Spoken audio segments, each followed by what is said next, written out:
Boa noite. Deixa eu colocar aqui o tema da live.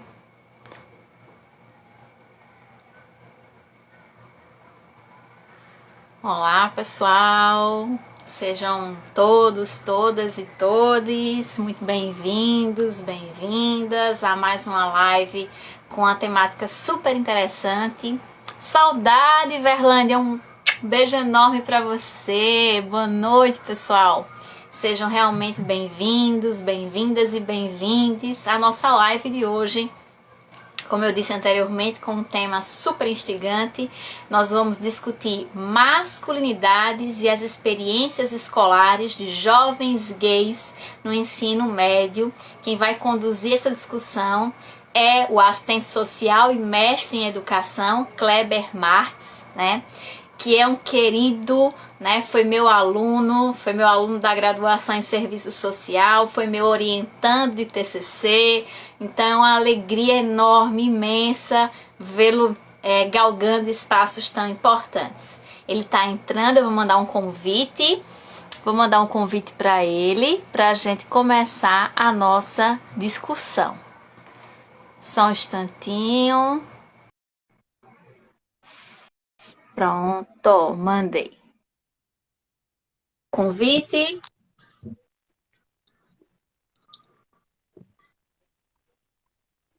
Boa noite, querido. Me Oi, ouve? boa noite, professora Tiana. Ouço sim. Me ouve também? Eu lhe ouço, mas não lhe vejo. A tela tá toda escura para mim. Eita, deixa eu tentar aqui. Se você precisar sair e voltar novamente, não tem problema. A gente espera. Certo, deixa eu tentar entrar e sair novamente. Tá bom. Só ajustando aqui alguns probleminhas técnicos, tá, gente? Só organizando alguns probleminhas técnicos, mas daqui a pouco a gente começa. A gente tá só se organizando. Espero que vocês estejam bem, verdadeiramente bem, viu? Espero que todos, todas e todos estejam, enfim, dando o seu melhor e colhendo os frutos por isso. Deixa eu aceitar aqui a solicitação. Aceitar. Pronto. Vamos ver.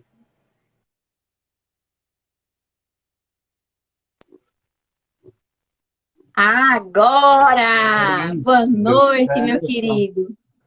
Ah, que maravilha. Boa noite, professora Tiana. Boa noite a todos. Que prazer Satisfação. revê-lo, Kleber. Espero que você esteja bem. Prazer é meu, professora Tiana. Sempre uma honra compartilhar de qualquer espaço com você, dividir esses momentos, sobretudo com uma temática tão importante para mim, né, e para tantos outros jovens gays, né, que estão nestes lugares e na escola. É verdade. Eu vou fazer as apresentações e aí eu passo para você complementar também, tá, Kleber? E em seguida, a gente vai fazer esse bate-papo. Eu vou pedir que você conduza essa conversa, que você fique muito à vontade e depois, com base na sua fala de uns 20 minutinhos, a gente movimenta o debate com as minhas perguntas, com as perguntas do público também, tá bom? Primeiro, eu queria muito agradecer a você mais uma vez, meu querido, por ter aceitado o convite para estar aqui ao vivo conosco. Muito obrigada, realmente. Kleber, ele é graduado em serviço social, ele é mestre em educação e atualmente ele é coordenador do espaço LGBT aqui da Paraíba. Ele vai explicar um pouco melhor o currículo dele. Uma pessoa extremamente qualificada. Eu tive o prazer, a honra e a alegria de ter sido professora dele na graduação, né, e de ter sido orientadora do trabalho de conclusão de curso dele e babando de orgulho vê-lo agora terminando um mestrado em educação na Universidade Federal da Paraíba e com certeza daqui a pouco vai estar no doutorado. Eu sempre, né, sempre soube, sempre disse que Kleber tem um caminho brilhante e eu fico na torcida e muito orgulhosa por ver todos os seus êxitos e sucessos, Kleber. parabéns mesmo. Eu queria que você complementasse agora um pouco do seu currículo. Diga mais, quem é você, Kleber?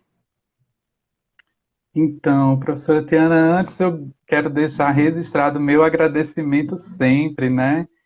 Professora Tiana é afeto nessa caminhada e eu sou emaranhado de afetos de professores e professoras como a professora Tiana, né? Que passaram pela minha trajetória escolar, pela minha trajetória acadêmica, que me puxaram de um lugar bastante injurioso, né? De experiências bastante injuriosas e que nos colocam em certos lugares de descrença e que falam para a gente que a gente pode chegar lá, que a gente pode concluir nossos estudos, que a gente pode conseguir ocupar esses espaços, né, que a gente está ocupando e conversando agora. Eu acho que é muito importante que a gente possa trazer o afeto para as nossas relações sempre, né, e sair desse lugar de brutalização que muitas vezes essa ordem coloca a gente e com requintes bastante específicos quando se trata da população LGBT, né? Então fica meu agradecimento sempre à professora Tiana, né? Tenho certeza que ela tocou a mim e toca a muitos e muitas alunos e alunas que passam por ela, que chegam a ter esse contato com ela,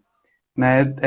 Eu sou Kleber, como já foi dito, eu sou mestre em educação, né? Levei desde a minha graduação que eu trago, né, esses desmantelamentos curriculares para a gente estar trazendo a pauta LGBT, para a gente estar discutindo a realidade de jovens gays como eu que estão na escola, né, que estão buscando acessar os serviços, né? Então, no meu TCC eu discuti os processos de escolarização de pessoas trans, né?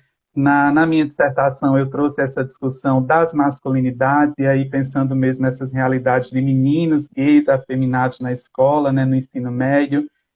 Faço parte de grupos de pesquisa na UFPB, sou graduando em pedagogia também, então estou sempre envolvido nesses movimentos de discussão dessas pautas, desses temas que eu estou implicado, né, e que me colocam aí nesse lugar de tentar mesmo desheteronormatizar cabeças, né? Mexer nessas estruturazinhas que fazem com que a gente acredite que o mundo só pode ser vivido e estruturado apenas no masculino e no feminino, né? Então, isso traz repercussões bastante específicas, né? A gente ainda vive nesse aglomerado de pensamentos, de disciplinas e de práticas cotidianas que são heteronormativas, que são homofóbicas, né, e que expulsam a gente, muitas vezes, desses espaços educativos. E já entrando na nossa conversa, né, eu acho que é bem por aí que a gente vai conversar, porque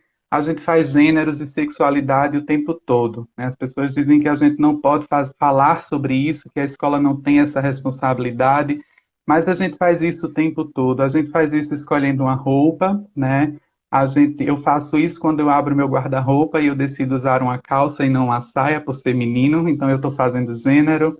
Quando eu vou a um banheiro e não a outro, eu estou fazendo gênero, né? Quando eu escolho um aroma, quando eu escolho um perfume, um shampoo, um condicionador. Aqui a gente não tem essa possibilidade, mas na minha caminhada de graduação, eu costumava registrar os rótulos desse tipo de material, né? De shampoo, que sempre é o shampoo para o homem e o shampoo para a mulher, né? Então, os aromas masculinos são aromas amadeirados, aromas fortes, né? Que chegam até a incomodar. Os aromas femininos são aromas doces, leves, né? Cores pastéis nessas embalagens. Então, tudo isso são situações, são tecnologias, né, que nos ajudam a naturalizar essa ideia de que a gente só pode existir a partir de duas realidades, sendo homem ou sendo mulher, né? E, mais ainda, a partir do exercício de uma única sexualidade. A gente tem que ser masculino e a gente tem que ser heterossexual. Então, é muito importante que a gente faça esse debate, que a gente tenha essa capacidade de reconhecer essas estratégias, de reconhecer esses limites, para que a gente possibilite outras existências, né? Para que a gente permita que meninos afeminados possam ser afeminados dentro da escola, né? Possam existir dentro da escola. A gente precisa quebrar esses encantamentos que colocam essa divisão, supostamente essa divisão natural, homem, mulher, masculino e feminino. E a gente precisa entender que isso não é nossa culpa, né? Isso está situado historicamente e em cada época vai ter uma função, né, bastante específica, que no nosso caso aqui do nosso debate, né, a gente vai estar dialogando a partir de 3 eixos das masculinidades, das juventudes e das repercussões na escolarização. A gente percebe que essas estratégias é de fato para que a gente tenha o controle dessa produção desse corpo masculino, né, e heterossexual, né, e para que a gente não permita outras existências, existências múltiplas, diferentes, dissidentes, né? Eu, particularmente, eu sempre falo de mim porque eu sou dos estudos culturais, né? Então eu venho de uma perspectiva de pesquisa implicada, né? E é o momento também de a gente falar sobre isso, de a gente sair desse lugar de pessoas que pesquisam sobre nós, que falam sobre nós, e que a gente possa também falar sobre nós mesmos, né? Trazer, eu gosto muito de um termozinho, não vou lembrar a autora agora, mas ela fala que a gente precisa decolonizar as bibliotecas, né? A gente precisa desheteronormatizar as bibliotecas e publicizar as nossas próprias produções, mostrar que a gente consegue e a gente quer que as pessoas fiquem nesse lugar de escuta, né? Que se reconheçam enquanto sujeitos e sujeitas marcadas e que são produtores, muitas vezes, a partir de seus pontos de partida sociais, de muitas violências e provocam muitas vulnerabilidades, né? Então, particularmente, eu não me lembro, né, quando criança, de alguém ter chegado até mim e ter me perguntado como eu me sentia, né, a partir de todos esses recursos para que eu, sendo heterossexual, né, sendo obrigado a ser heterossexual. Ninguém chegou para mim e perguntou se eu queria ser gay, né? O imperativo era você tem que ser hétero, né? Esse é o imperativo. Isso nem sempre está dito verbalmente, mas está implícito nessas pedagogias de gênero e sexualidade que a gente observa na nossa cultura, no nosso cotidiano, né? E aí eu chego na escola totalmente desprotegido, né? Porque nós, jovens, adolescentes gays, a gente com medo de retratar a nossa realidade, a gente se fecha lá dentro do armário, né? E aí a gente trava um verdadeiro monólogo interno de muitas perguntas, de muitas dúvidas, de muitas questões, e encontra um mundo de pessoas que não estão preparadas, né, para nos receber, né, e para falar sobre as nossas realidades. Há esse pânico, né, na sociedade, há esse pânico de pais, mães irresponsáveis, professores e professoras a falar sobre isso. E a gente chega na escola e escuta sobre isso o tempo todo, né? A gente chega lá e escuta os colegas, os pares dizer, anda como homem, né? Fala como homem, bicha, né? E uma série de outros termos que eles entendem que são termos pejorativos. Então, isso para uma criança passa a não fazer o menor sentido. A única coisa que ela sente é que ela está errada, que ela precisa se retrair, que ela precisa anular aquilo que é mais genuinamente humano, né, seus desejos, suas vontades, e perde todo o referencial de constituição quando a gente está falando do período da juventude, né? Eu lembro da professora Dagmar Meyer, que ela traz uma reflexão muito importante. Ela diz que a juventude ela pode ser um dado muito positivo, e aí quando a gente fala que a juventude é positiva, é porque a gente está lembrando ali daquelas habilidades, proezas físicas do corpo, da rapidez que o corpo tem, da estética que a gente passa quase uma vida toda perseguindo para manter, né? Então, a juventude ela é positiva nesse sentido, mas a juventude ela também é tomada como um dado muito perigoso, né? Como um risco, porque a juventude é o momento do vir a ser, né? A juventude não é o momento de ter nada consolidado. A juventude é o momento do devir. E esse devir, esse vir a ser, pode ser, inclusive, gay, né? Mas a sociedade não está pronta, não encontra isso, né? E esse é o medo, esse é o lugar de vulnerabilidade da juventude. Mas aí a gente percebe o quanto isso é contraditório. Porque se a gente pensar que a sociedade diz, a cultura diz que a gente não pode falar sobre isso, possibilidades de infâncias gays, né, infâncias bichas, como eu gosto de chamar, existe todo esse arsenal, todos esses dispositivos que falam sobre isso o tempo todo. Quando a gente está lá naquela reuniãozinha da família, né, que a nossa tia chega para a gente e pergunta cadê as namoradinhas, a gente percebe que o recurso da fala aciona ali situações na nossa cabeça que são muito fortes e que a gente não tem resposta. A gente fica pensando lá nos nossos 12, 13 anos, o que é que eu vou dizer? Não é namoradinha, é namoradinho. E qual é a consequência disso? Né? O que é que vai acontecer comigo em casa? E esses medos vão condicionando a nossa existência, né? A família, por mais que tenha dimensão do que pode estar acontecendo ali ou do que vem acontecer, prefere manter o pacto do silêncio, como diz o James Green, porque é mais confortável, né? E a gente vive, de fato, esse contexto do que a professora Berenice Bento chama de heteroterrorismo, né? É um heteroterrorismo a gente não pensar na possibilidade de infâncias gays, né? De infâncias bichas.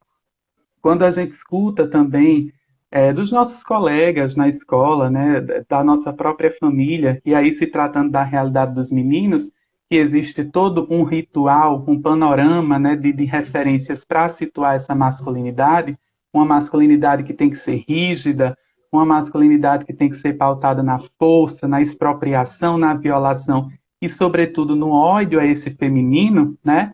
A gente escuta muitas vezes, descruze as pernas, né? Ande como homem, fale como homem. Isso são recursos linguísticos, recursos da fala que situam essa realidade de sanção, né? De repressão ao que a infância gay está começando a demonstrar ali para as pessoas, né? Então a gente está falando de um desenho pronto de masculinidade, né? E quando a gente pensa em outras situações como os brinquedos, né? Quando a gente pensa por que carrinhos para os meninos e fogões para as meninas, né? E as roupas, quando a gente chega numa loja, a loja é toda estruturada em seções e tem a seção masculina e a seção feminina, né? Quando a gente pensa ali em todas essas questões, a gente está tendo uma intencionalidade muito nítida e a gente está falando de gênero e de sexualidade com o objetivo, o produto de que esse menino não seja gay e mais ainda que esse menino não seja afeminado, né? Então, nós somos ensinados a produzir esse perfil, por isso é tão contraditório a gente dizer que a gente não pode falar sobre isso. Como a escola não pode falar sobre isso se a escola está informando o tempo todo sobre isso, né? Mas é uma sexualidade muito específica, né? É um gênero muito específico. A gente está tratando de uma contradição. E quando a gente não fala sobre isso, a gente passa a encarcerar mesmo a realidade desses meninos gays, né, suas expressividades mais genuínas. Esses meninos gays na escola vão viver suas paixões, né, seus furacões amorosos de um modo melancólico, sigiloso, né? Eu lembro de alguns relatos dos meninos com quem eu conversei para a minha pesquisa em que eles traziam isso, né? Eles pararam de abraçar, eu abraçava menos, eu beijava menos, eu olhava menos, eu interagia menos, eu renunciava a momentos de reuniões, a momentos de socialização, eu renunciava a determinadas vivências na escola. Então, veja, é um encarceramento mesmo das nossas subjetividades, né? E é um cenário muito violador, né? É um cenário difícil de lidar. Como é que eu vou lidar com tantas paixões e com tantas descobertas que envolvem esse momento da juventude, sem poder contar com esses mecanismos e essas instituições de mediação dessas realidades, né, que tornam ou poderiam tornar essas situações menos dolorosas, né? Como diz o Paul Preciado, nós, LGBT, encontramos as polícias de gênero em todo lugar, né? As pessoas sempre estão postas, né? A escola sempre está posta para anular nossas vontades, as nossas afetividades, os nossos desejos, né? A gente não consegue, é como se ser jovem, gay e afeminado colocasse a necessidade de muitos assujeitamentos, né? Então, veja, sentimentos como alegria, a própria estética, movimento do corpo, né? A maneira como a gente se coloca na escola é discriminada. Então, são situações genuinamente humanas, né? O movimento do corpo passa a ser generificado, passa a ser heteronormatizado. E a gente fica nesse lugar mesmo de encarceramento, a gente tem que negociar novamente a nossa saída do armário, mesmo que a gente fale publicamente sobre isso, né? E eu me coloco novamente implicado nessa situação.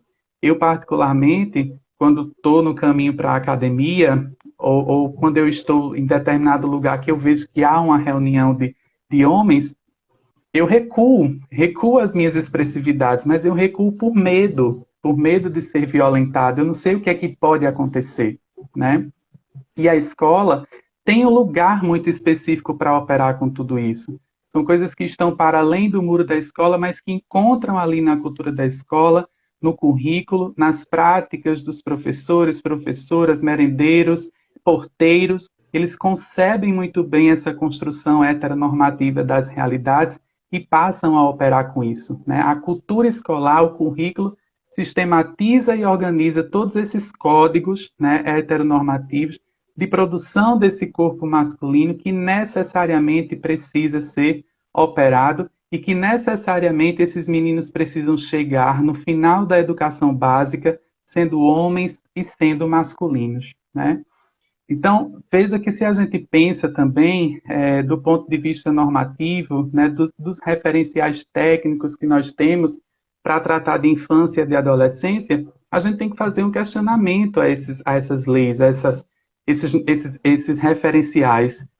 Eles protegem que criança, né? Eles protegem que infância, que adolescência eles estão protegendo, né? Eles estão protegendo o adolescente LGBT? E aí, eu destaquei aqui o artigo 35 da Lei de Diretrizes e Bases da Educação Nacional, a LDB, que vai tratar exatamente do que significa esse momento do ensino médio para os jovens, né? A gente sai dali do ensino fundamental com determinadas expectativas e perspectivas, tanto do ponto de vista da competência técnica, né, das habilidades, dessa proposta de inserção no mercado de trabalho, mas também do ponto de vista da formação humana, do pensamento crítico, da autonomia, da ética, da liberdade. Tudo isso lá na LDB, quando chega no ensino médio, deveria ser fortalecido, né? Deveria ser aprimorado, como a própria lei coloca. Mas como é que eu posso discutir esses elementos que envolvem a formação humana se eu, enquanto professor, professora, ou qualquer outro ator e atriz da escola, eu não possibilito, eu não dou repertórios para esse estudante, para esse jovem, ter condições de questionar que essa ordem masculina e feminina está errada, está equivocada. Se eu não dou condições, se eu não dou instrumentos para que esse jovem, essa jovem crie estratégias de permanecer na escola, de ter uma vida na escola, sem que necessariamente precise renunciar às suas expressividades, renunciar à sua sexualidade, né? Renunciar à construção da sua masculinidade. Então, a Guacira Loura, perdão, ela vai dizer que existe um limite, né? É insuportável para o currículo quando a gente pensa ou quando a gente pauta os gêneros e as sexualidades. Não há lugar para a gente discutir as pedagogias de gênero e sexualidade, ainda que a gente necessite na escola dessas existências dissidentes, diferentes, para que a gente mostre para o outro o que ele não deve ser, né? Então a gente precisa do corpo do jovem gay lá na escola para mostrar para os meninos que eles não devem ser aquilo, né? A Elizabeth Badinter vai dizer que é uma tríplice aliança. Ele tem que negar a condição intrauterina, ele tem que negar toda a feminilidade, tem que abolir toda a feminilidade do seu corpo e, o mais importante, ele não pode ser homossexual, ele não pode ser gay, né? Ele não pode trocar ou constituir sua sexualidade a partir da sua relação com outros meninos, né? Então, eu percebi muito isso. Jovens em seus 18, 19 anos na escola, um deles me apresentou um checklist de coisas que gostaria de ter feito até os 19 anos e nenhum desses itens estavam marcados, né? Ele já me relatou que não tinha mais crença que poderia ter afeto, que poderia amar e que poderia ser amado também, né? Então, a gente está falando de uma juventude que está desacreditada, que está ali sendo colocada à força dentro de um projeto de masculinização, né, que a escola empreende e muito bem, né, e com bastante recursos para fazer isso acontecer.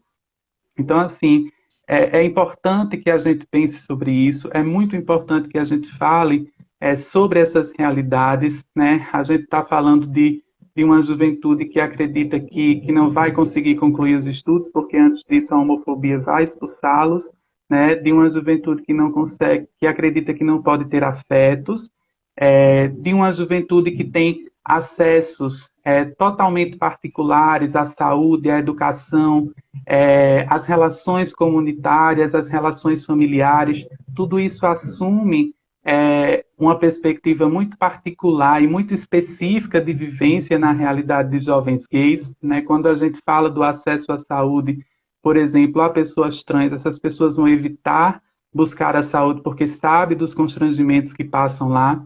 Quando a gente fala das relações comunitárias de jovens gays, a gente precisa considerar essa insegurança que a gente tem de estar, por exemplo, numa parada de ônibus sozinho à noite, quando o nosso corpo expressa a feminilidade, mesmo deste lugar de masculinidade. A gente precisa pensar também que as experiências familiares desses jovens gays serão totalmente injuriosas, né? A gente precisa pensar que o acesso, inclusive, aos serviços serão prejudicados nessa perspectiva quando a gente tem muitas vezes políticas, né? Inclusive a política da educação voltada aí nessa perspectiva de centrar na vinculação familiar. A gente sabe que a família nem sempre é um núcleo de proteção, né, para a pessoa LGBT, na verdade é o primeiro núcleo de violência, quando a gente pensa que antes mesmo do nascimento, né, ali na ultrassom, a gente já vai ter todo um referencial para que esse menino se comporte, para que esse menino exista, né, a partir de cores, a partir de roupas, né, a partir de falas. Então, todas essas determinações a gente precisa considerar, né? A gente precisa considerar também que até mesmo os nossos apoiadores e apoiadoras sofrem com a homofobia, né? Pesquisadores e pesquisadoras que decidem pensar sobre as nossas realidades, eles são descredibilizados, eles são deslegitimados, né? Não reconhecem o valor da nossa pesquisa, né? A gente situa aí uma série de fenômenos extremamente violentos, né? Radicalmente violentos na realidade de pessoas LGBT, de jovens trans que estão ainda nesse processo de constituição, de criar pertencimentos, né, na vida social, que são injuriosos. A gente encontra aí pessoas que na escola, né, não são nossos amigos e as nossas amigas, porque eles têm medo do que os outros podem fazer com ele. A homofobia, ela não somente acontece com nós da sigla, a homofobia ela circula entre todas as pessoas, né? Os nossos pais muitas vezes renegam as nossas expressividades e vêm ali com perspectivas de correções, e todo esse cenário, né, cerceia aquilo que chega à escola, né? Todo esse cenário. Nem sempre a gente vai conseguir encontrar lugares no currículo que vão possibilitar uma educação bicha, né, como alguns autores falam, que vão pensar essas masculinidades bicha, como eu chamo na minha dissertação, né? Até o arranjo dessa palavra, né, masculinidade bicha, causa um grande desconforto na gente. Como é que eu vou pensar um corpo masculino bicha, né? Como é que eu vou pensar uma masculinidade bicha? E eu acho que é nesses lugares, né, de desencantamento mesmo que a gente tem que se situar.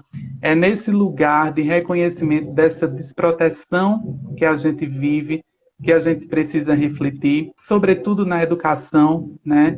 Porque se a gente não pensa sobre isso, a gente vai ter jovens introspectivos, a gente vai ter jovens com dificuldades de aprendizagem, a gente vai ter jovens que nem conseguem acessar a escola, né? Eu sempre me coloco nesse lugar porque às vezes eu ainda nem acredito que eu consegui concluir o ensino médio, passar pelo ensino superior e chegar numa pós-graduação na universidade pública, né? Em um dos momentos da minha defesa, uma das professoras da banca disse isso, né? Que lá eu descrevo no texto que eu chego ao mestrado de modo inesperado, E aí ela me puxa de volta e diz: você não chegou inesperado, você estudou, você se preparou, você passou por toda uma trajetória de escolarização, passou por uma seleção rigorosa e conseguiu ocupar esse lugar. Então não foi inesperado.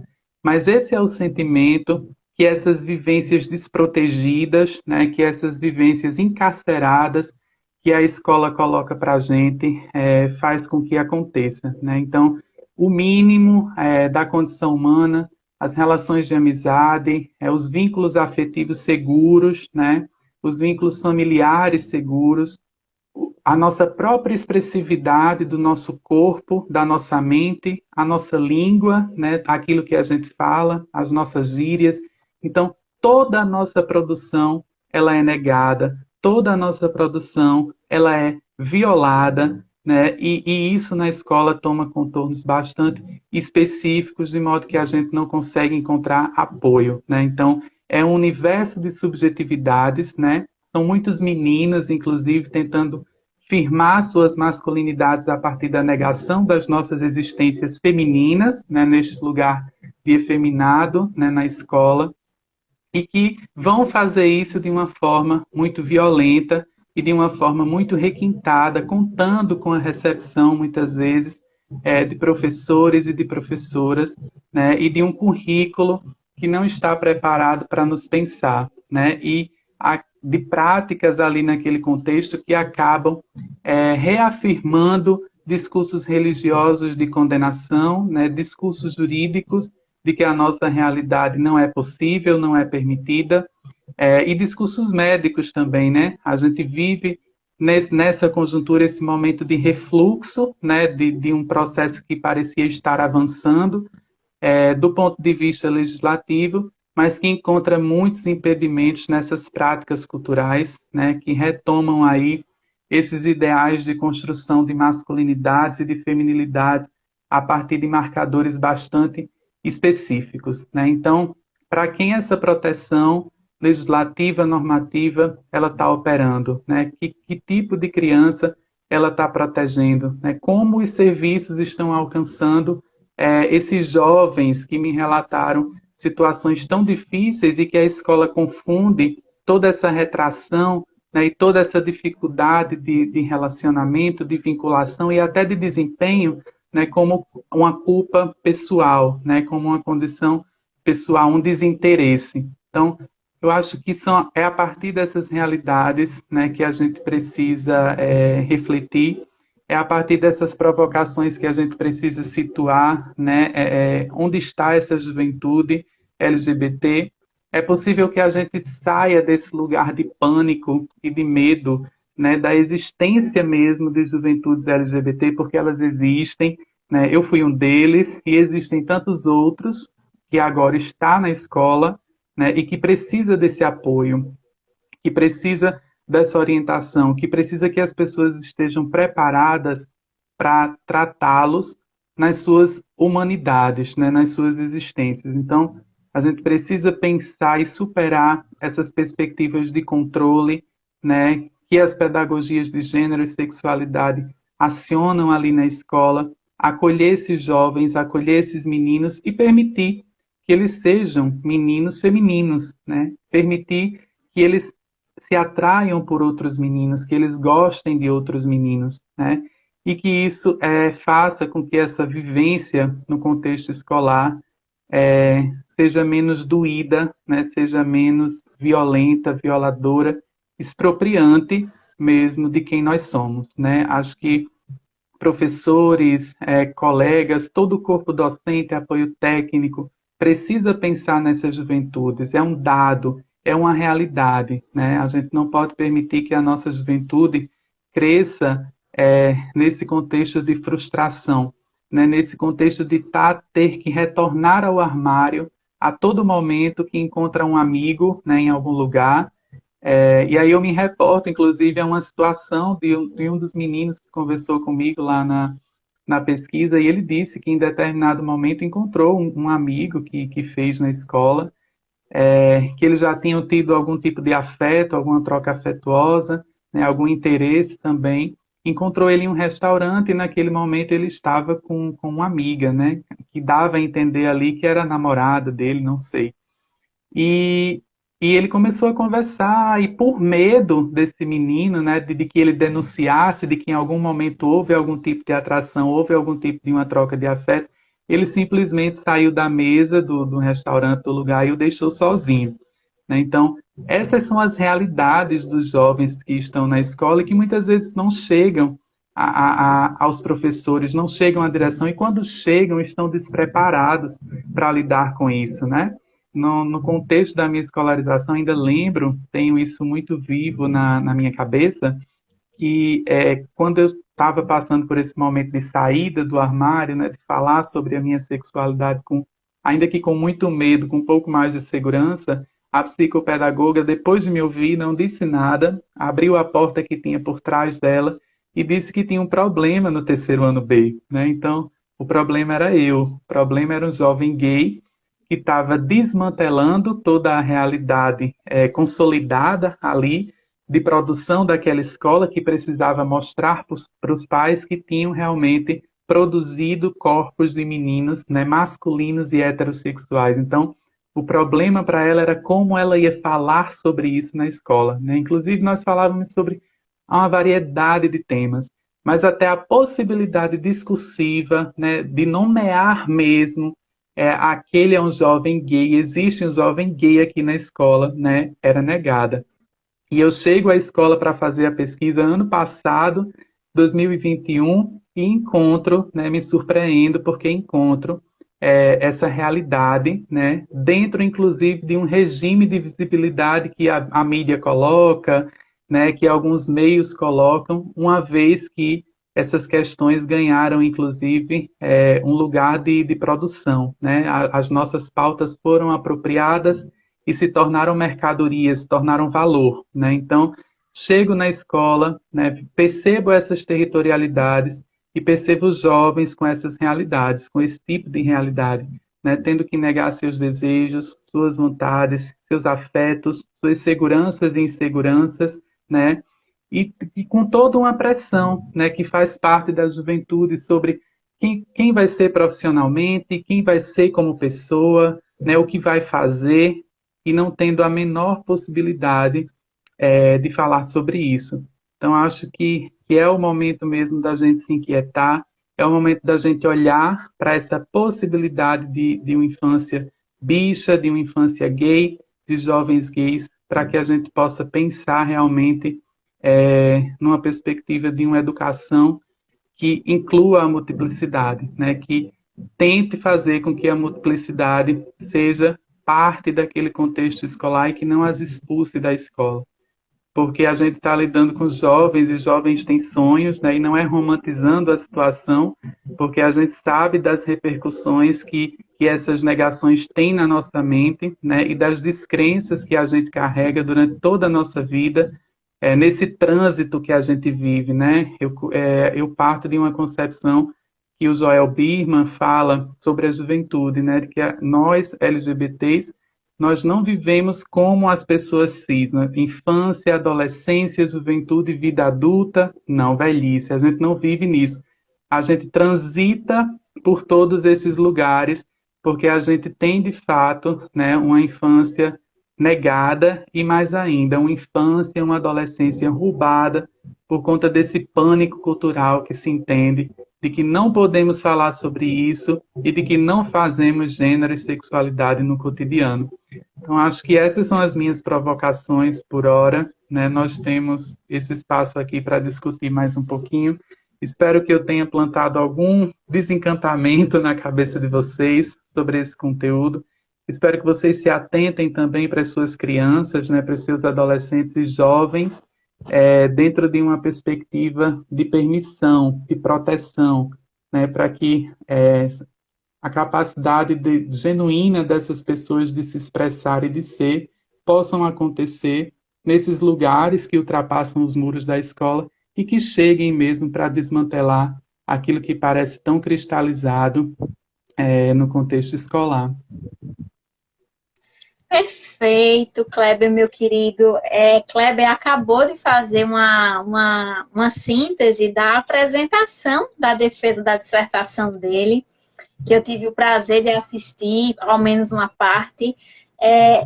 Que riqueza de trabalho. Assim, vocês hoje, né, estão sendo contempladas, contemplados e contemplades com a apresentação da dissertação de mestrado do Kleber aqui.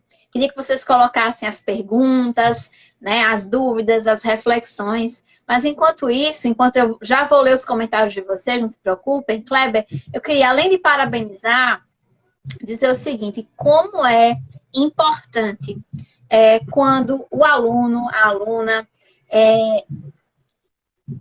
coloca como um objeto de estudo, né, traça como um grande objeto de estudo algum aspecto que de fato o toca ou a toca, né? Esses trabalhos saem com muito mais qualidade, né? Kleber, ele foi estudar um aspecto importante, uma expressão da questão social importante, mas que tocou a vida dele em algum momento. Eu sempre digo que quando os alunos escolhem um objeto de pesquisa que de fato os interessa, que de fato os envolve, a pesquisa sai com uma qualidade muito diferenciada.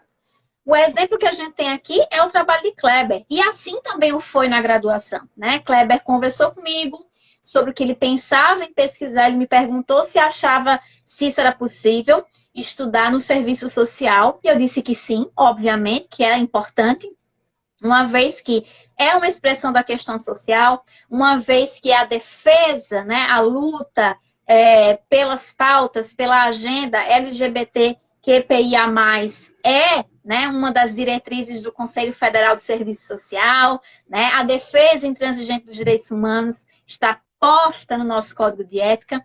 E foi muito interessante, né, que na defesa do trabalho de conclusão de curso dele, houve um questionamento a respeito disso, né? Por que escolher essa temática que à época era tão atípica para o serviço social?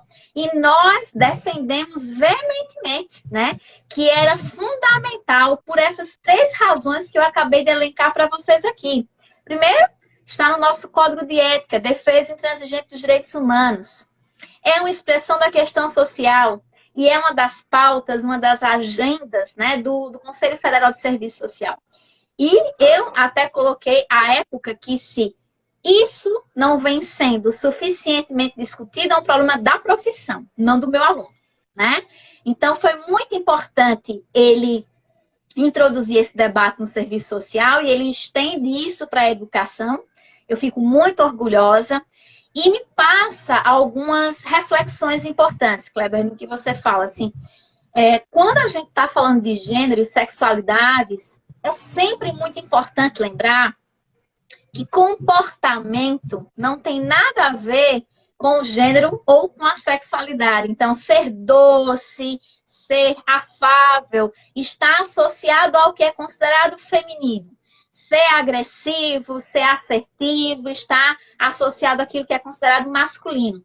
Veja, comportamento não informa gênero ou sexualidade. Na verdade, isso são performances, né? Que a sociedade, como o Kleber colocou tão bem, de maneira bastante impositiva, é o que a gente chama, né, da heterossexualidade compulsória, vai trazendo, vou repetir as palavras de Kleber, vai trazendo essa pedagogia em todos os sentidos, como ele colocou até no movimento dos corpos. Qual é o movimento aceitável para um menino? Qual é o movimento aceitável para uma menina? Quais são os cheiros aceitáveis para um menino? Qual é o cheiro aceitável para uma menina? Né? E nós precisamos repensar, refletir, desconstruir essas questões, né? Porque a gente precisa sair dessa lógica binária que coloca aquilo que é de homem em uma caixinha e aquilo que é de mulher em outra caixinha, né? Quando, na verdade, não existe essa separação, né? Existe uma tentativa de imposição e de controle desses corpos, que sim, a sociedade tem tido muito êxito nesse controle, lamentavelmente, mas existem figuras dissidentes, como Kleber está colocando aqui, importante. Eu acho tão interessante, por exemplo, Uma vez, em uma conversa com amigos, eles disseram assim: Tiana, você é muito feminina, mas ao mesmo tempo tem uma personalidade muito forte. O que eles queriam dizer? Que eu, por ser feminina, não deveria ter uma personalidade forte, tendo em vista que isso é uma característica masculina. Mas, ora, o que é que eles estavam considerando como personalidade forte? Ser assertiva, né? Falar com veemência, ter muita clareza daquilo que eu quero, do que eu não quero, dizer sim e não com muita tranquilidade, me impor. Isso foi muito curioso, porque isso foi uma demonstração cotidiana, né? De uma performance de gênero, né? De uma caixinha dita, né? Masculina, que eu me encaixava, né? Ao ser assertiva. Agora, quando essas questões, né, vão, de fato, para a juventude LGBTQIA+, sobretudo quando o Kleber faz, né, o recorte para os jovens, né, os meninos gays, isso é uma discussão muito importante. Claro que ele está fazendo aqui um recorte, mas contempla as mulheres lésbicas, enfim, todos. Kleber, eu queria que você refletisse com a gente o seguinte: a escola, hegemonicamente, tem sido um espaço de muita violência, né? De violência tanto subjetiva quanto de violência objetiva, de violência na linguagem, de violência simbólica. A escola é um espaço violento, né? Sobretudo como o que você vai colocar com essa especificidade, né? Com jovens gays. Como é que as pessoas que trabalham no âmbito educacional, no âmbito escolar, como é que elas podem contribuir para trazer esse, né, e tantos outros debates que envolvem, né, a questão de gênero e sexualidades para os jovens e para as famílias, né, para que a gente possa construir uma geração nova, né, Kleber? Uma geração que não sofra tantas agruras como a sua geração, né? A geração que conviveu com muitos nãos, que conviveu com muitas violências e que isso, obviamente, deixa, né, impactos e marcas subjetivas. Como é que a gente pode, talvez, trazer esse debate, principalmente em um contexto hoje bastante ultraconservador, onde existe de fato, digamos assim, uma certa policiamento, um certo disciplinamento do que é tratado ou não na escola, né?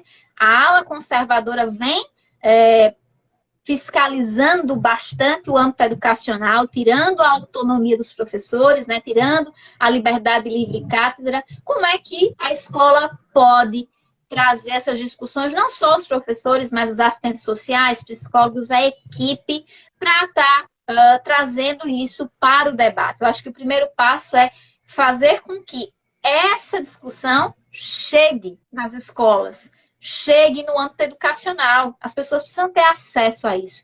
Como é que você reflete sobre isso? Então, professora, a gente lida com muitas determinações hoje, né, que levam a esse impedimento de discutir essas realidades, de discutir a multiplicidade na escola. O que é contraditório também, porque se a gente pensa, nós passamos por todo um processo formativo, né? Nós passamos por uma graduação, chegamos a uma pós-graduação, né? E fazemos determinadas descobertas. Eu acho que é muito importante essa fala de situar esse lugar epistemológico mesmo, esse lugar importante de pesquisa, que é o gênero e a sexualidade, né? O gênero é ciência, né? A gente não está falando aqui de situações totalmente subjetivas, como algumas pessoas colocam, né? Nós estamos implicados, mas nós precisamos entender que somos sujeitos e sujeitas, produtores e reprodutores dessa realidade, e estamos dentro de um contexto de relações sociais, né? E eu não vejo, por exemplo, todo esse empreendimento, né, conservador de negação, de deslegitimação desses debates, quando, sei lá, alguém da química faz uma descoberta de uma substância que pode favorecer determinado alimento. Eu não vejo essa censura quando, sei lá, um professor de matemática descobre uma nova equação para facilitar o resultado de uma coisa ou de outra. Essas descobertas são super valorizadas, essas descobertas chegam à escola com muita facilidade, mas quando a gente trata, né, quando a gente percebe essas particularidades e quando a gente percebe nessa perspectiva do pensamento crítico mesmo que isso é um projeto, né, que isso está desenhado e que isso não é tão natural quando a gente pensa, as pessoas elas recuam, elas se assustam, né, e aí por uma série de determinações, por forças religiosas, forças culturais, né, discursos que se fizeram aí na medicina, discursos que se fizeram na justiça, né? O Richard Miscout, inclusive, coloca que tratar de sexualidade é muito difícil porque é algo visceral, é algo íntimo demais, né? Então as pessoas criam esse pânico. E aí a gente encontra essas dificuldades que caminha aí por outros marcadores, como a questão da precarização de quem está lá na sala de aula, né? Quando a gente está acuado, com medo, vamos ser bem nítido, né? Com medo de perder o emprego, a gente vai fazer o que a gestão coloca para a gente, né? A gente não vai conseguir questionar, sobretudo quando a gente está numa conjuntura como essa. E aí eu acho que cada escola vai ter sua particularidade, né? Não tem receita para a gente lidar com as pessoas da sigla, né? Não tem receita para a gente falar sobre nada disso, mas esse aprendizado, essa discussão vai se dar a partir da convivência, né? Com esse jovem gay lá na escola mesmo, né? E aí isso perpassa a formação de professores, né? Os professores precisam saber o básico, precisam saber o que é gênero, o que é sexualidade, como isso se expressa, né? Os professores precisam, inclusive, pensar em momentos de aquisições, né? A partir do fortalecimento coletivo dessas pessoas, né? Pelo menos na escola, nas escolas em que eu pude, em algum momento passar, eu não percebo a reunião dessas pessoas LGBT nessas identificações, né? Há sempre a intencionalidade mesmo de que cada uma fique no seu lugar como se o contexto fosse, a intenção fosse de que não contaminasse, não infectasse o restante da escola, né? Ainda que aquele corpo precisasse estar ali na sala. Então, eu acho que é realmente a convivência, é pensar nessa formação para o outro, não confundir aquele corpinho lá introspectivo, medroso, né, sem perspectiva como o corpo almejado pela escola, né, o corpo disciplinado que a escola gosta de ter, o corpo que obedece às regras e os condicionamentos. É fortalecer esse coletivo, é trazer a discussão para dentro da sala de aula, é permitir, inclusive, a narrativa desses meninos e dessas meninas que caminham na diferença, que estão na diferença, né? A gente ainda tem uma escola muito pautada numa perspectiva mesmo funcionalista, né? A gente ainda tem escolas, muitas escolas de professores e gestores que assumem posturas hierárquicas e que interditam as nossas narrativas, sobretudo narrativas que não estão dentro ali dessa fabricação conteudista, dessa fabricação de conteúdo, né? Então, não tem receita para a gente lidar com a diversidade, né? Eu até penso, acho que a gente nem deveria mais estar falando sobre o que é LGBTQIAP+, a gente tinha que estar muito além disso. A gente tinha que estar convivendo com essas pessoas, né? E convivendo com elas nas suas expressões mais genuínas, né? Nas suas identificações e pertencimentos mais livres e autônomos, e não condicionados àquilo que a gente pensa, né? Então, a gente tem avanço, sem dúvida, do ponto de vista normativo, né? Apesar de todo aquele movimento ali em 2017, na BNCC, de retirada dos termos gênero e sexualidade, né? Isso fica ali muito implícito no termo discussões de temas contemporâneos, mas não nomeia, né? Não dá nome às coisas, apesar de todo esse contexto, a gente está falando de uma vivência, né? A gente está falando de práticas sociais, de relações sociais. Então, a gente não vai deter receita, mas a gente vai saber identificar, a gente vai ter instrumentos para identificar a partir de estudo, a partir de pesquisa, a partir de acesso à informação mesmo. para permitir que essas pessoas sejam na escola, né? Que esses meninos sejam gays, que esses meninos sejam afeminados, que eles sejam masculinizados, para que as pessoas possam existir na escola. Acho que o caminho é esse, é a discussão, né? É a busca por estudo, né? A gente tem que se informar, não adianta querer fazer com que o menino gay seja lá seu pedagogo, sua pedagoga, e ensine como é que deve lhe tratar, como é que deve olhar para você. Eu acho que a gente está falando do básico das relações, né? A gente está falando do básico de uma perspectiva de uma sociedade civilizada.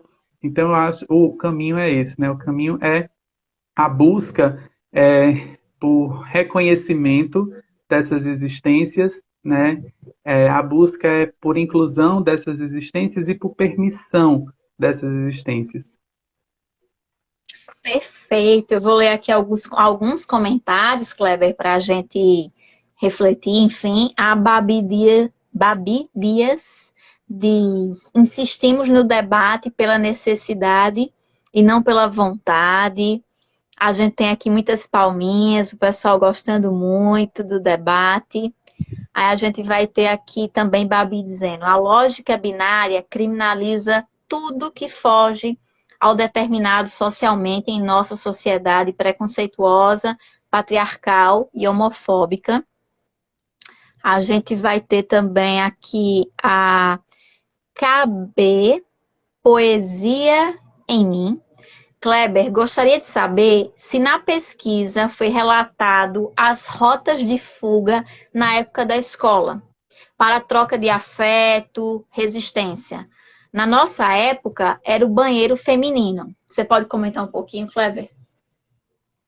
Ah, que legal, interessante mesmo pensar essas rotas de fuga, né?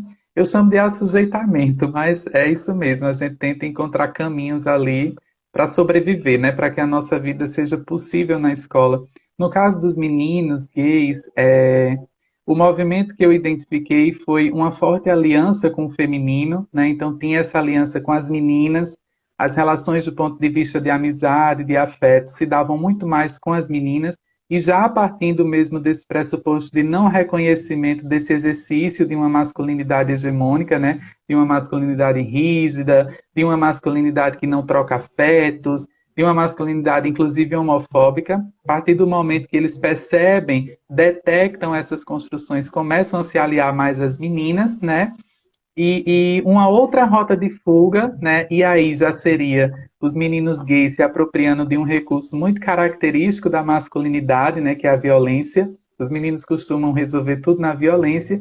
E aí os meninos gays, né? As bichas, como eu chamo lá, elas se apropriavam dessa tecnologia e elas reagiam com violência, como uma forma de proteção, né? Para conseguir concluir os estudos. Então, a rota de fuga dos meninos gays nessa escola em particular, né, foram essas situações. Além dos assujeitamentos, né, é um contexto de negociação moral o tempo todo. Né, é um contexto de que em determinado momento eu consigo ser eu consigo liderar, eu consigo me expressar, eu consigo paquerar, né, eu não preciso renunciar ali das reuniões mais coletivas, porque a gente perde tudo isso, né, a gente perde as reuniões, perde aquele diálogo de perda da virgindade, porque a gente não tem em quem confiar, a gente não pode falar sobre isso.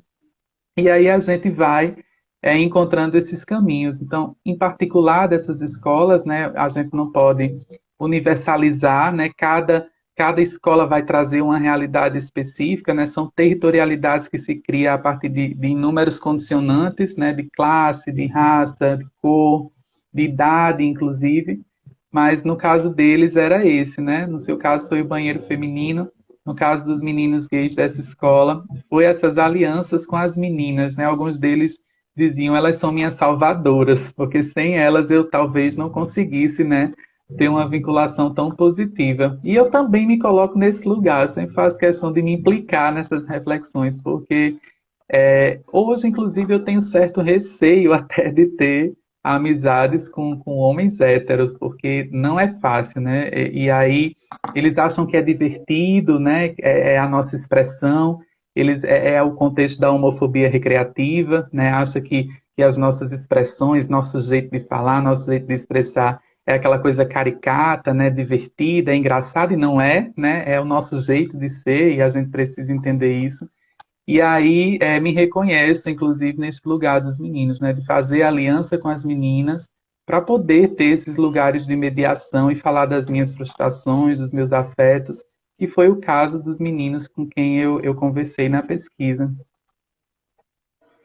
Perfeito. Aqui a gente vai ter a Cristiane Cabral dando parabéns. Muita gente parabenizando. A Ita Diniz, uma querida que nos acompanha sempre, diz: assunto incrível, vale uma live também no YouTube, professora. Com certeza. Assim que possível, vou colocar na agenda de Kleber também um bate-papo lá no YouTube. A gente vai ter Vamos aqui sim. também a... Isso. Nós vamos ter aqui a KB Poesia em Mim.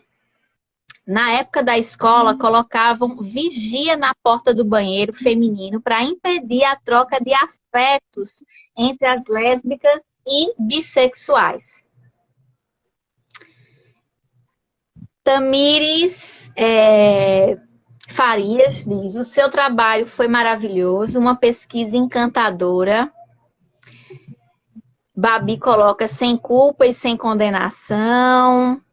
A gente vai ter também Babi dizendo que é uma importante provocação esse debate. Marcos Mendonça diz parabéns, Kleber. A gente também vai ter aqui Tamires Farias dizendo maravilhoso, resistência. A criminalização dos sentimentos. O professor Douglas Gomes, um beijo, meu querido. Ele dá parabéns e diz o seguinte: passando para deixar meu oi e falar o quanto é necessário o tema. Muito obrigada, meu querido. Bom, eu acho que é isso. Deixa eu ver se faltou algum comentário, alguma pergunta. Deixa eu ver se eu não passei ninguém. Solange, minha querida, diz: hoje estou de folga, é um prazer ouvir vocês, um beijo. Solange, que é uma seguidora assídua aqui conosco, um beijo. Eu estou absolutamente contemplada, Kleber, absolutamente contemplada, como sempre, você muito assertivo, né, brilhante na sua fala. Tenho certeza que todos, né, que nos acompanham aqui, todos, todas e todes, né, se sentiram contemplados também, perguntas, reflexões muito instigantes. Eu passo a palavra para você fazer suas considerações finais e desde já eu deixo mais uma vez o meu agradecimento a você, Kleber, por mais uma vez ter tirado um tempinho na sua agenda para fazer esse bate-papo com a gente e socializar os seus estudos, né, provenientes do seu mestrado. Muito, muito obrigada. E se você puder, divulgue também o espaço LGBT e os serviços para quem é de João Pessoa, pode ser que interesse. Maravilha, professor. Eu que agradeço a oportunidade, né? Eu acho que todo espaço que a gente puder ocupar para tratar desses temas, a gente tem que ocupar para desencantar mesmo, para desconfortar mesmo algumas pessoas. É necessário, né, que a gente saia de lugares tão consolidados para que a gente possa alcançar outras realidades, né?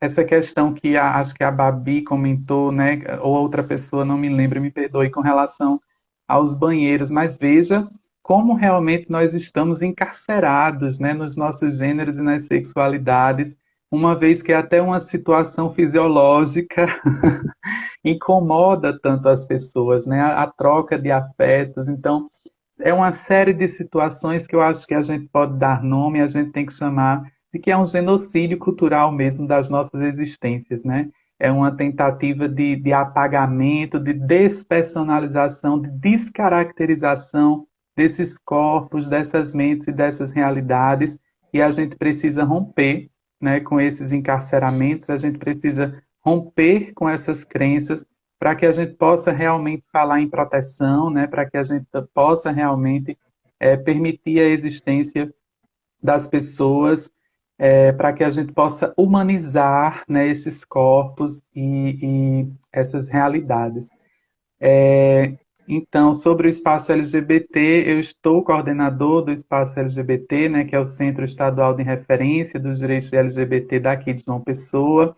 Né, eles é um equipamento, uma unidade pública, né, que atende a situações de violação de direitos da população LGBTQIAP+, é vinculado à Secretaria da Mulher e da Diversidade Humana, né, Secretaria de Estado, que tem na pasta a secretária Lídia Moura, né? E nós não só fazemos questão de atender situações de vulnerabilidade e risco, mas nós também atraímos, né, e chamamos a população LGBTQIAP+, do Estado para outros serviços, né? Uma vez que a gente detecta todo esse contexto de violências e violações, né? Lá a gente costuma tentar viabilizar esses direitos que dentro de um contexto de uma rede que já está instituída, acaba sendo negado, né? Então nós temos parcerias com a educação, realizamos esses encaminhamentos, né? Tem o atendimento no assessoramento jurídico, atendimento assistencial, né, psicológico, né, no contexto do acompanhamento continuado, além de outras possibilidades de fortalecimento de vínculos, né, que é tão necessário nesse contexto de buscar se identificar a partir da diferença mesmo e de se fortalecer nesse contexto coletivo, porque apesar das expressões de homofobia, de transfobia não serem universais, né, nunca, as violências elas se tornam coletivas, né? Porque a gente passa por experiências bastante semelhantes quando estamos neste lugar de diferença. Então, toda a população do Estado, população de João Pessoa, né, que tiver interesse nas nossas atividades, chama a gente no Instagram, que a gente conversa, a gente dialoga, né, a gente se conhece e troca as nossas experiências nessa perspectiva mesmo do fortalecimento e do reconhecimento, né, de quem nós somos. A partir disso, a gente consegue acessar outros espaços e incomodar muitas outras pessoas. Perfeito, meu querido, perfeito, recado dado, né? Então, que bom que a gente tem um espaço específico desses, né, desse na Paraíba, em João Pessoa. Fico feliz, né, que uma pessoa com o seu calibre, com a sua competência, esteja coordenando o espaço. Fico muito orgulhosa mesmo por você, meu querido. Parabenizar por toda a trajetória, por todas as vitórias, né? E eu fico sempre aqui na torcida, aplaudindo o sucesso e esperando que venham mais e mais, né, troféus, né, para você, para suas lutas, para sua vida, porque de fato você é, né, uma pessoa querida ao meu coração e extremamente qualificada. Muito obrigada, Kleber. Se você quiser dar um tchau, né, dar um abraço final para a gente finalizar. Muito, muito obrigada. Né? É uma honra ter você conosco. E a gente vai encerrando com o seu tchauzinho. Eu que agradeço, professora Tiana, sempre, né? Esse afeto, esse carinho é recíproco. Tenho guardado todas as nossas experiências, né? E agora mais essa. Acho que as nossas trocas são muito valiosas, me dão muita esperança, né? Me tiram de lugares bastante descrentes e me trazem para esse lugar realmente de potência, né? De fala e de competência. Então, agradeço a todo mundo que assistiu a gente, né? Que atentamente fez suas contribuições, suas colocações, né? A todo mundo que se incomodou também, né? Que se sentiu desencantado a questionar e a pensar sobre isso.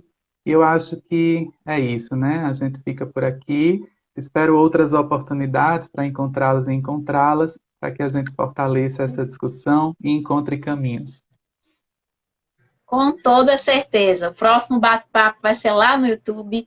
Eu quero agradecer a vocês que nos acompanharam. Muito, muito obrigada mais uma vez pela audiência, por acompanharem, né, esse debate tão necessário, tão importante, pelas contribuições, pelas reflexões, sempre pelo debate carinhoso e respeitoso que vocês têm aqui conosco. Muito, muito obrigada. Eu convido você a compartilhar essa live para que ela chegue a outras pessoas. Eu acho que muitas pessoas precisam, né, ter acesso a essas informações que esse material, que essa live de hoje possibilitou. Então, compartilha com aquele amigo, com aquela amiga que você acha que esse material pode contribuir. Muito obrigada, uma boa noite e a gente se vê nas próximas lives, entrevistas e debates. Tchau, tchau.